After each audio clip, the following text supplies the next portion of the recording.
Eckles from Clean Juice.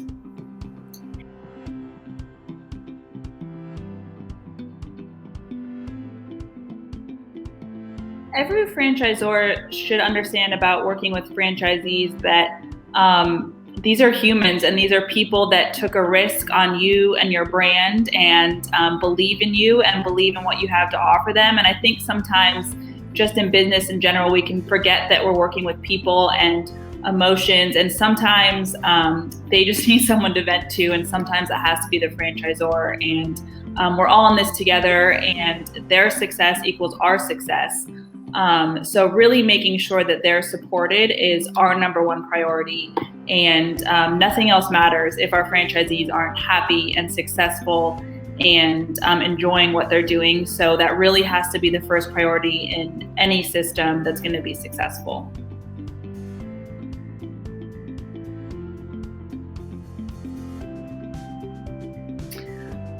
When thinking about the biggest challenge that we faced in franchising, I would probably say that owner selection, especially in the beginning, was a little bit difficult. We always joke, we're like, sometimes it was like, if you got a pulse, you got a franchise. And we had to quickly learn that we had to set really real expectations for what it looked like for the owners running their business. So if someone had never been in the food industry before or never worked a restaurant job, they're going to get in there and they're going to feel very overwhelmed very quickly.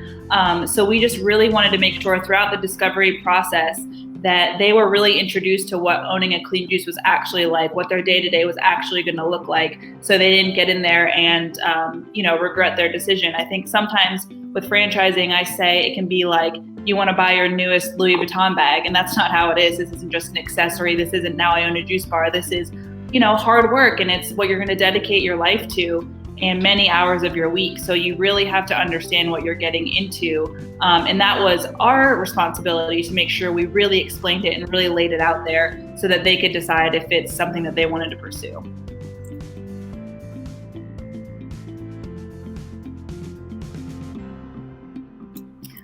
I think every business owner should know before they're franchising their brand that you're really going to have to give up some control. I think for Landon, my husband and my co-founder and I, we owned the first few stores, so we can make changes on the dime. We could wake up one morning and do something.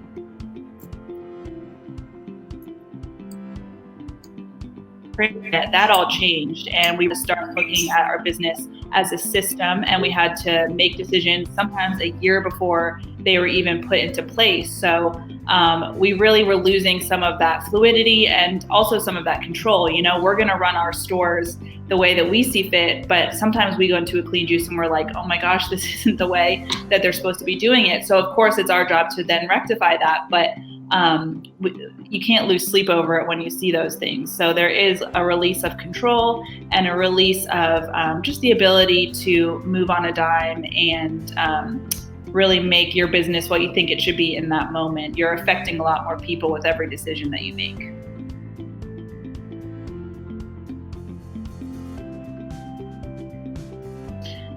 I think every franchisee needs to know that while you are purchasing a franchise and a system and an operations manual and a support team, the day-to-day is going to fall on you, and the hard work really starts and ends with you, and the level of success too. We can see we have over 110 stores now that perform all over the map, and a lot of times owner engagement is what really defines if the store is going to be super successful or not. So yes, you get to use our logo and our menu and our branding and our marketing and all of the things that you pay for.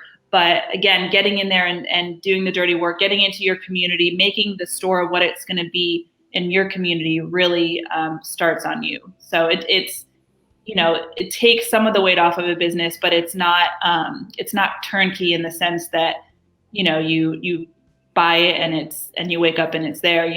We have a friend that says, if you want to do that, just buy the stock. This isn't buying the stock of a company. It's buying a company that you're really going to have to put the hard work and the sweat in to make it successful.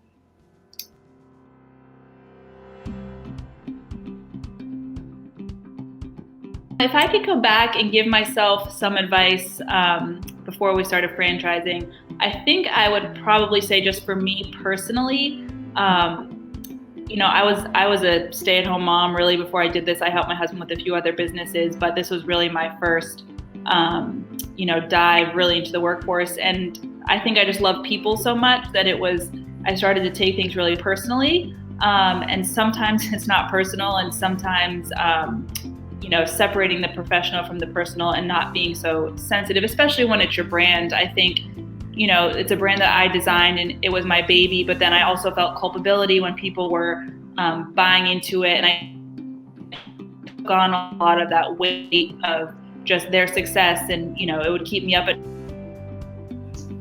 let go of a little bit of control and a little bit of personal feelings, and just put some boundaries around myself to make sure that, I would remain healthy and focused.